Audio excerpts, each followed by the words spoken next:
For most people, vulnerability is hard. But for Sigma INFJs, it's dangerous. Not because they're cold. Not because they don't feel. But because they've learned, sometimes painfully, what happens when the wrong person gets close to their core. To the Sigma INFJ, vulnerability isn't just emotional openness. It's exposure. It's the removal of armor in a world that often doesn't know how to hold what they carry.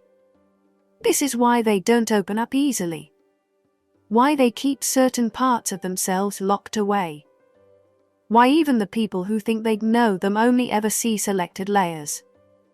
Because to a Sigma INFJ, vulnerability isn't soft. It's sacred. And sacred things must be protected. Part 1. Their depth demands a safe container. A Sigma INFJ's emotional landscape is not casual. They don't just feel sadness or joy. They feel the architecture of emotion. The complexity beneath the surface. So when they begin to open up, they're not sharing facts. They're offering layers. Memory. Meaning.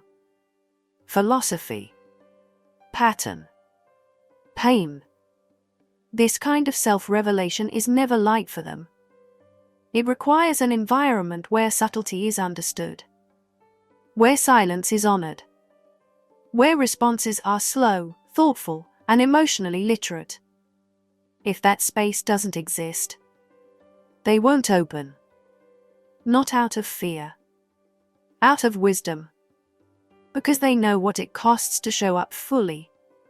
And what it feels like to be met with misunderstanding in return. Part 2. Their history taught them to hide. Many Sigma INFJs were the emotional processors in their early lives. They absorbed the unspoken. Mediated conflict. Saw things others denied. Felt things others dismissed. And when they did express vulnerability, they were often met with discomfort. Rejection, gaslighting, dismissal. They learned that their truth was too much, that their insights were too intense, that their emotional sensitivity wasn't appreciated, it was pathologized. So they adapted. They internalized. They built an inner sanctuary where only they could access their most vulnerable thoughts. Because they realized the world rarely protects what it doesn't understand. And so they protected themselves. Part 3. They are hyper-aware of emotional power dynamics. Vulnerability creates imbalance. It puts the one who reveals at the mercy of the one who receives. Sigma INFJs understand this intuitively. They know that once they let someone in, they've handed over power. Not control, but influence. And they don't take that lightly. They've seen how people can weaponize soft truths. How emotional intimacy can become emotional leverage. How people say you can trust me, and then treat that trust as a right instead of a privilege. So when a Sigma INFJ keeps you at a distance, it's not because they don't care. It's because they're evaluating. Are you emotionally safe? Or emotionally sloppy? Because once they open the door, they can't take that access back. Part 4. They associate vulnerability with energetic imbalance. The Sigma INFJ isn't afraid of closeness. They're afraid of being drained. They've been in relationships, romantic, platonic, professional, where their emotional openness was met with consumption, not care. Where their insights became emotional labor. Where their empathy became an invitation to fix, to carry, to heal someone else's unprocessed pain. So now, they're cautious. They scan for imbalance. For one-sided connection.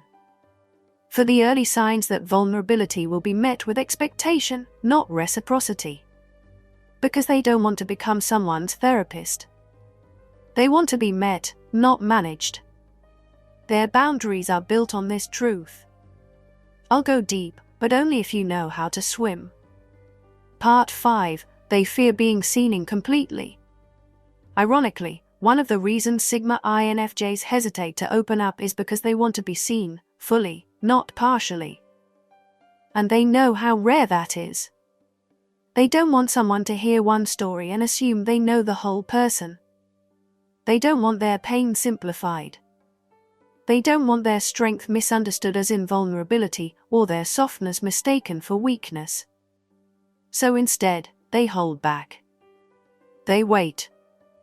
They reveal slowly, in layers, like pages of a book only certain people are allowed to read. Because to them, it's not just about being known. It's about being accurately known. And until someone proves they can hold the whole picture, they won't show more than a glimpse. Part 6. Vulnerability triggers their survival instinct. Most people think of vulnerability as courage. But for the Sigma INFJ, it activates something deeper. A survival response. They've been betrayed when they were honest. Abandoned when they were authentic. Punished for truths that others weren't ready to hear. So now, vulnerability comes with internal alarms. Even when they want to open up, there's a voice whispering, "Be careful.